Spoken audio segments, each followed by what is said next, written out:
ne sais pas qui a inventé cette histoire d'opération épervier. En tout cas, ce n'est pas quelqu'un du sud, c'est quelqu'un du nord. Parce qu'ici, il n'y a pas d'épervier. L'épervier est un oiseau carnassier qui cherche les petits poussins et qu'il met dans ses serres, s'envole avec pour aller les manger ailleurs. Vous chassiez les baleines. Les baleines, c'est-à-dire les choses cachées. Mais qui sont dans l'océan. Dans l'océan caché, mais qu'il faut fouiller pour les retrouver. Or, le poussin, il est dehors et l'épervier l'aperçoit et toujours, c'est des petites choses. Or, les baleines, elles sont là, elles existent aujourd'hui encore et on se limite aux poussins. Quand on est fort, on devient plutôt généreux. On cherche à avoir des gens avec soi. On cherche à partager certains de ses pouvoirs et non à s'accaparer de tout et à piétiner les autres. Justement, c'est un signe de faiblesse qu'un État dise « moi je suis fort, je monte les biceps et les autres n'ont qu'à tourner ». Non, c'est inadmissible. Je prends le cas de l'extrême nord. Nous avons au Cameroun plusieurs civilisations. Je mets ça entre guillemets. Le Grand Nord est une grande région de la civilisation du silence. J'ai fait, quand j'avais 20 ans, j'étais commissaire spécial de l'Adamawa. Entre Ngaoundéré et Bayo, il y a 415 km. La route que j'ai laissée, il y a pratiquement 50 ans, c'est la même qui existe. Les ponceaux en planche et en bois, c'est les mêmes. On n'y a rien retouché, mais pire. Quand j'étais au cours moyen, la première fois, je suis allé à Yagua pour les jeux scolaires. Entre Maroua et Yagua, 120 km, aucun grain de sable n'a bougé. Les gens sont même en mesure de se demander, mais que signifie votre indépendance là? Est-ce que c'est pour rester au statu quo ou est-ce qu'on attend indéfiniment jusqu'à je ne sais quelle année ou quel siècle pour que les choses changent? Il y a ces changements qui nous avions un ministère de planification, nous l'avons d'ailleurs encore, mais il faut voir, établir les priorités. Et après les priorités, dans les projets, maintenant, les priorités parmi les bénéficiaires. Il ne s'agit pas de dire que j'aime X, c'est ma région, je vais déverser tout là-bas. Et je laisse les autres poireauter. C'est le rôle que devrait jouer le ministère chargé de la décentralisation? Non. C'est le rôle politique que le régime doit jouer. Le ministre, c'est un exécutant. Qu'il soit d'État ou de secrétaire d'État, il est exécutant des instructions de la politique du régime. C'est le régime qui définit les grandes orientations. Maintenant, c'est au ministre de dire, dans le cadre de telle orientation qui incombe à mon département ministériel, je souhaiterais, je suggérerais que... Et je sais que le président va accepter. Quand j'étais ministre de la fonction publique, chargé de la réforme, à mon modeste niveau, je n'ai jamais vu une réforme proposée par mes soins et qui a été rejetée. Monsieur le ministre, ça ne vous a pas empêché de démissionner? C'est une autre paire de manches. Okay. Parce que ça, c'est le côté de corruption, on en parlera. Et c'est pour ça qu'on demande que les élections soient transparentes. Parce que si à Malin, l'autre malin ennemi joue dans un manque total de transparence, la démocratie n'existe plus. La démocratie, c'est comme quand vous allez au marché du fourni. Alors, chacun apporte ses produits, chacun les vend à sa manière, montre leurs différentes facettes. À l'acheteur de choisir. Et à l'acheteur de choisir. Mais ici, au lieu de montrer les facettes du programme, s'ils en ont, il y en a qui ont piqué même mon programme, je l'ai déjà signalé. Et au lieu de piquer le programme, mais il faut au moins savoir que votre produit est pourri ou bien votre produit ne répond pas aux besoins du marché. Vous êtes décalé. Alors, vous parliez justement des nouveaux venus qui manifestement constatent que, on va dire que la réalité est plus complexe ou plus difficile que prévu. Quel est, j'allais dire, le conseil que vous donneriez à ces nouveaux venus-là? Comme ancien candidat à l'élection présidentielle. Ah, si je devais leur donner des conseils, c'est de les enfoncer davantage. Je vais gagner, je ne vais quand même pas encore les aider. Si vous me présentez votre produit, vous montrez que votre produit est le meilleur et le plus durable, et vous arrivez à convaincre la foule, ce qui n'est pas facile, je crois que vous réussirez. Et surtout, n'ayez à l'esprit que le bien du peuple. Si vous dites, si je deviens président, je vais faire tel mal, je vais m'enrichir, ça veut dire que vous ne méritez pas d'être président et que Dieu empêche que vous le soyez.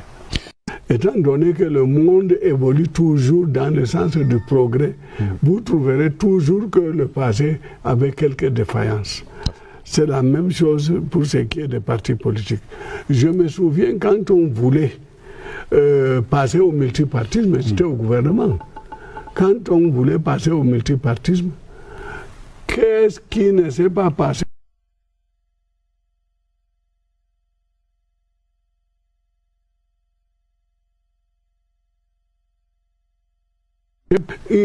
Parce qu'il a voulu créer un parti, il a été assigné à résidence surveillée à Yokadouma, ramené à la prison des femmes de Mfou.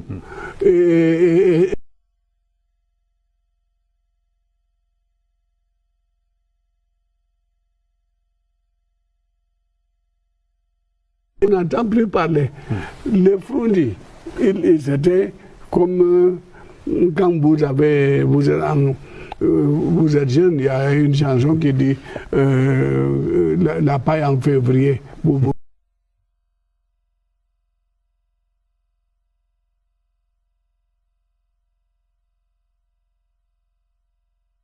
Pour engager, et il a fait ce qu'il pouvait et ce qu'il pensait, qui n'était pas forcément ce qu'il pense aujourd'hui.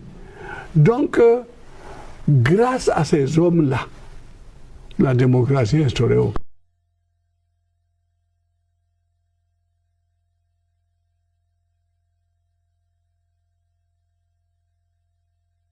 tous, heureusement.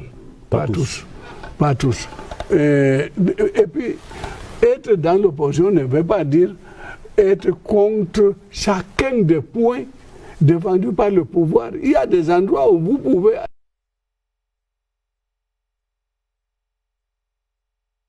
d'un autre cas ou d'une autre surcharge quelque part ou d'une autre impondération. Alors, à partir de ce moment, je crois que la classe politique de 90 a fait un travail merveilleux. Et s'il y a le multipartisme aujourd'hui, c'est grâce à la classe de 90. On peut dire que cette classe-là est affaiblie aujourd'hui? Je ne pense pas qu'elle soit affaiblie, mais je crois qu'elle doit être déçue.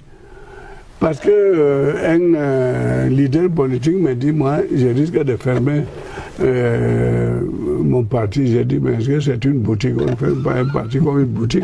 Il dit, quel est ce pays où, parce que tu es leader d'un parti, les militants viennent te demander 250 francs pour le taxi. Alors que dans les partis politiques, c'est les militants qui cotisent pour le fonctionnement du parti. Ici, ce n'est pas le cas. Non seulement ce n'est pas le cas, les militants croient que le pouvoir déverse l'argent à gogo entre les mains des leaders et les leaders gardent l'argent sans le leur redistribuer. Alors que pour avoir les frais de fonctionnement du parti politique, il faut réunir un certain nombre de conditions, notamment, il faut avoir des élus, qu'il s'agisse des élus législatifs, des élus municipaux, mais il faut avoir des élus. Je vous donne un exemple. Quand vous avez un conseiller municipal, l'État vous donne 23 000 francs par an et par conseiller au titre des frais de fonctionnement. J'ai dit 23 000 par an et par conseiller. C'est rien du tout. Alors, totalisez le nombre de conseillers que vous avez et multipliez-les par 23 000, vous verrez, ça ne vous amène nulle part. L'ADD reçoit combien? 2 400 000. Tant sur au prorata du nombre de conseillers. Et imaginez que l'ADD qui reçoit 2 400 000 est parmi le peloton de tête. Imaginez la queue aussi longue que vous connaissez. Quelques milliers de francs pour... Peut-être même rien. Parce que si vous n'avez ni conseillé, ni atteint le pourcentage de 5% dans une circonscription législative ou municipale, eh bien vous n'avez absolument rien. Vous n'existez pas au niveau financier, au niveau du financement des partis politiques. Autre préoccupation, autre problématique, la lutte contre la corruption.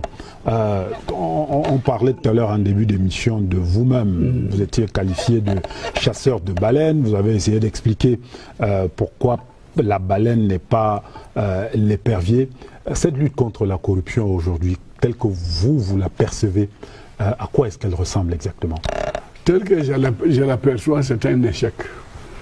Je sais qu'il y en a même parmi mes collègues qui disent non, on est passé de quel rang à tel rang. Soit dit en passant, vous êtes membre de la CONAC, la Commission nationale anticorruption. Je ne pouvais pas ne pas y être, puisque 7 ans avant la création de la CONAC, moi j'avais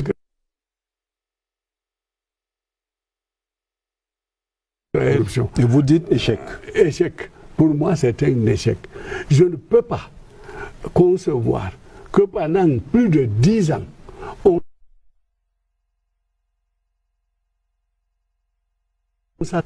donc, je crois que où les institutions mises en place sont insuffisamment pensées, ou bien les moyens de contrainte mise à la disposition de la CONAC n'existe pas, ou bien tout simplement c'est que les corrompus sont plus forts que leurs surveillants. Parce que quand vous prenez une institution comme la CONAC, vous découvrez quelqu'un a volé 20 milliards. Je ne parle pas en l'air. Vous vous rendez compte, c'est le silence absolu. Je ne parle pas en l'air et j'ai les chiffres. Et la solution, c'est quoi, monsieur le ministre? Vous dites un échec. Vous êtes partie prenante de cette opération ou de cette lutte-là contre la corruption. Vous dites, on fait quoi? Quand j'étais responsable d'un département, j'écrivais au président de la République, j'ai dit voilà, et je suggère que... Maintenant, vous parlez au président. Je ne peux pas, quand même, dans la foule, lui dire, monsieur le président, vraiment, la CONAC, là, il faut revoir ça. Non. Il y a un responsable à la CONAC. C'est à lui de réfléchir, peut-être avec notre collaboration, avec nos expériences diversifiées, de dire voilà ce qu'il faut pour que la lutte soit efficace. Le contrôle supérieur de l'État, avec simplement le conseil de discipline comptable et budgétaire, j'ai réussi parce qu'on avait des pouvoirs. Mais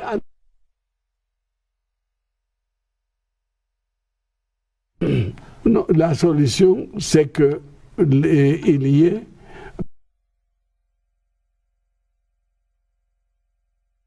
nés exécutants.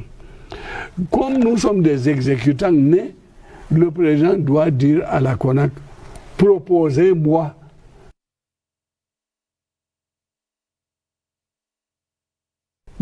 plus efficace. Parce que, prenez l'exemple,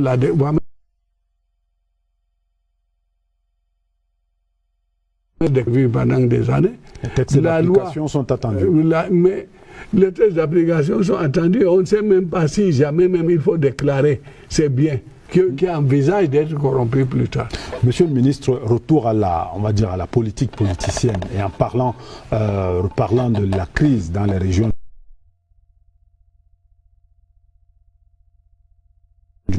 Nous en sommes donc là aujourd'hui. On dit il faut dialoguer. Le pouvoir dit on dialogue, oui, mais on dialogue avec qui? Avec ce qu'on pourrait appeler les institutions qui sont en place là-bas. C'est la chefferie traditionnelle, c'est les élus, c'est tout ce que vous voulez. Vous êtes d'accord avec ça? Non, d'abord, ils ne l'ont pas dit de cette manière, puisque j'ai dit j'ai parcouru les deux régions, j'ai rencontré tout ce qui compte comme personnalité là-bas. Ils veulent qu'il y ait un dialogue, mais ils disent que le dialogue doit être paritaire, d'une part. Et d'autre part, ils veulent que quand le dialogue va avoir lieu, il ne faut pas qu'on vienne avec un ordre du jour du gouvernement. Mais l'ordre du jour doit être préparé, séance tenante, par la commission paritaire. Et qu'on examine chacun des points soulevés, on accepte que tous les points soient inscrits. Vous leur avez dit quoi? Mais moi, j'étais envoyé, je ne pouvais Vous avez pas, simplement pris. je ne peux pas faire l'erreur de l'autre qui se met à la place du président pour édicter les mesures à venir. Non, moi, j'enregistre et j'ai rendu compte au président sur les 5 propositions que je lui ai faites, 4 sont exécutées. Il reste seulement la fameuse commission paritaire. Et ils veulent que ça soit comme ça fut la tripartite. Et pour moi, ça ne pose aucun problème. On me dit qui doit être membre. Le gouvernement peut désigner. Je connais des gens du Nord-Ouest et du Sud-Ouest qui sont très écoutés chez eux et qui auraient pu faire partie de cette commission. Et ils ne sont pas bêtes, ils sont très intelligents. J'ai discuté avec beaucoup d'entre eux, parmi lesquels d'ailleurs l'un des auteurs même de l'unification, Chief Moukete, qui a écrit même un gros livre de 700 pages là-dessus. Alors, si on prend X, Y, Z, d'un côté, le gouvernement désigne les autres, on va honnêtement, c'est le même pays, c'est le nôtre, c'est le même problème que nous voulons résoudre. L'un n'a pas cherché à tromper l'autre. Je vous jure, ça peut être tranché. Vous pensez qu'il y a lieu quand même, malgré tout, d'être optimiste dans cette situation-là? C'est-à-dire que, in fine, on finira par s'entendre? Qu'on s'entende ou qu'on ne s'entende pas, ça, c'est une question circonstancielle. Ça dépend de qui, ça dépend de quand, ça dépend d'où. Parce que quand vous apprenez qu'on a apporté tel préfet ou tel sous-préfet, ce n'est pas fait tout le long de la frontière. Il y a des endroits parfois qui sont en train de se livrer à des règlements de compte. Et puis, ce qu'il faut, c'est de prendre. Ils ont une organisation qui est de loin supérieure à l'organisation des francophones. Ils ont une association pour le Nord-Ouest, la Nuela, une association pour le Sud-Ouest, la Suela, et ces gens sont respectés. Prenons-les. Prenons également les meneurs, que ce soit Agbor, Félix, pour les avocats, que ce soit Tasson pour les enseignants. On les prend, on les met eux-mêmes à résoudre leurs propres problèmes. Je vous jure que on va s'en sortir. Monsieur Garga Manadji, ancien ministre de la fonction publique et président général de l'ADD, l'Alliance pour la démocratie et le développement, vous étiez l'invité d'actualité de ce dimanche et merci de votre participation. Je vous remercie d'avoir renouvelé mes invitations à Actualité Hebdo. Je ne vous lance pas une pique. Vous n'étiez pas frappé d'ostracisme, à ce que je sache. En tout cas, vous avez renouvelé et je vous en suis reconnaissant, M. Ibrahim Cherif, et je souhaite bon vent à Actualité Hebdo qui n'a fait que réussir puisqu'elle existe toujours. Les choses qui ne réussissent pas se passent le lendemain. Merci, Monsieur le Ministre, c'est très encourageant et merci encore à vous. Madame, Monsieur, Actualité Hebdo s'achève. Merci de votre aimable attention. Restez en compagnie des programmes de la CRTV. Bonsoir.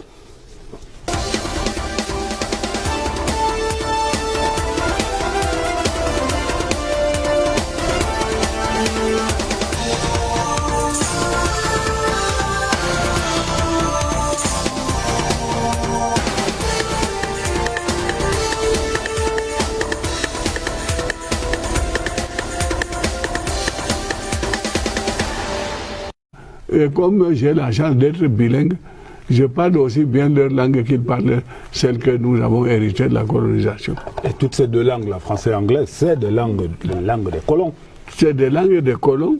Et ce qui est alors paradoxal, c'est que nous avons demandé notre indépendance, nous voulons nous déconnecter des colons, de la colonisation, mais nous restons attachés, mais alors très fermement attachés aux attributs qu'ils nous ont laissés. Quand vous voyez les préfets avec des casquettes, ça fait un peu rire. Je me souviens quand j'étais jeune, quand des chefs de région venaient, ils venaient soit avec une casquette du genre actuel, soit de casque colonial de couleur blanche.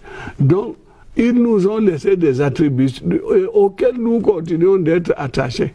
C'est-à-dire, le principal, c'est d'unir nos esprits, d'unir nos forces, nos objectifs, notre avenir, et non seulement à s'attacher rien qu'à la langue.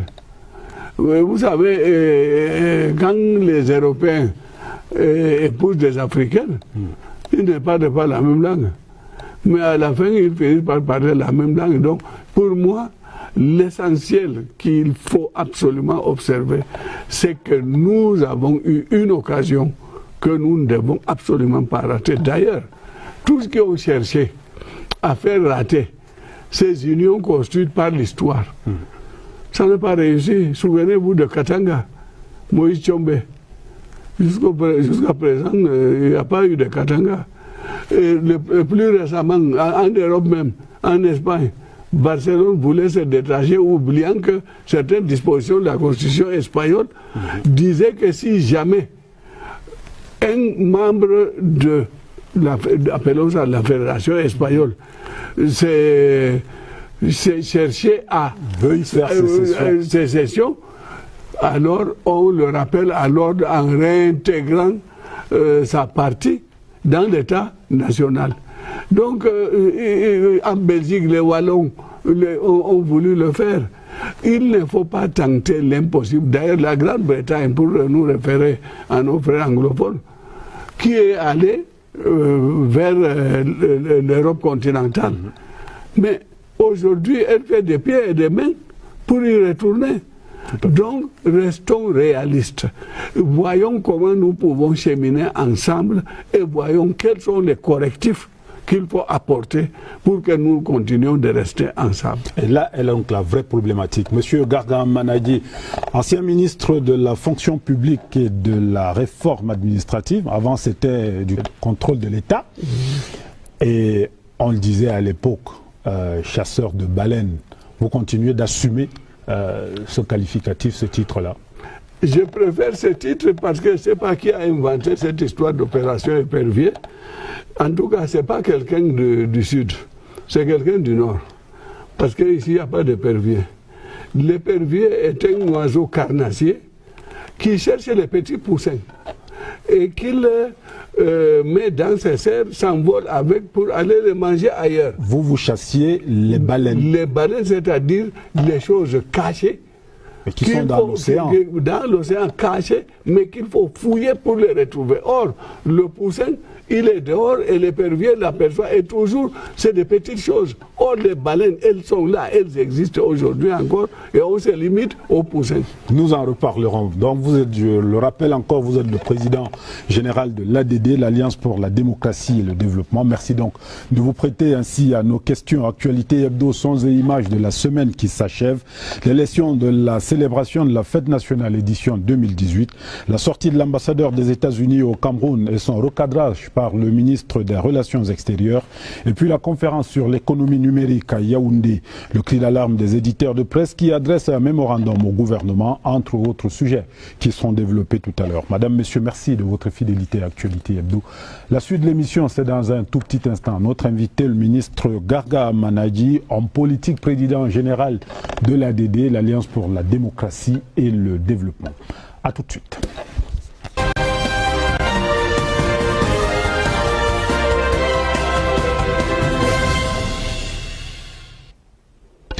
Monsieur le ministre, reparlons de la fête du 20 mai. Il y a des partis politiques qui ont, pour certains, prôné le boycott de cette célébration-là. D'autres ont défilé, mais d'une façon toute particulière. On a vu le SDF, pour certains, torse nu, militants. On a vu le MRC, les mains sur la tête. Apparemment, dans la tradition, on va dire, de l'ouest du Cameroun, c'est une sorte de deuil qu'on pleure, quelque chose comme ça. Comment on réagit à ça? Est-ce que le 20 mai, il y a, on va dire, des possibilités de... Les Camerounais s'enfoncent dans des histoires sans en remonter des racines. Quand est-ce que, dans l'histoire, on défilait devant le chef? C'est en cas de victoire. Le chef a une victoire et les vaincus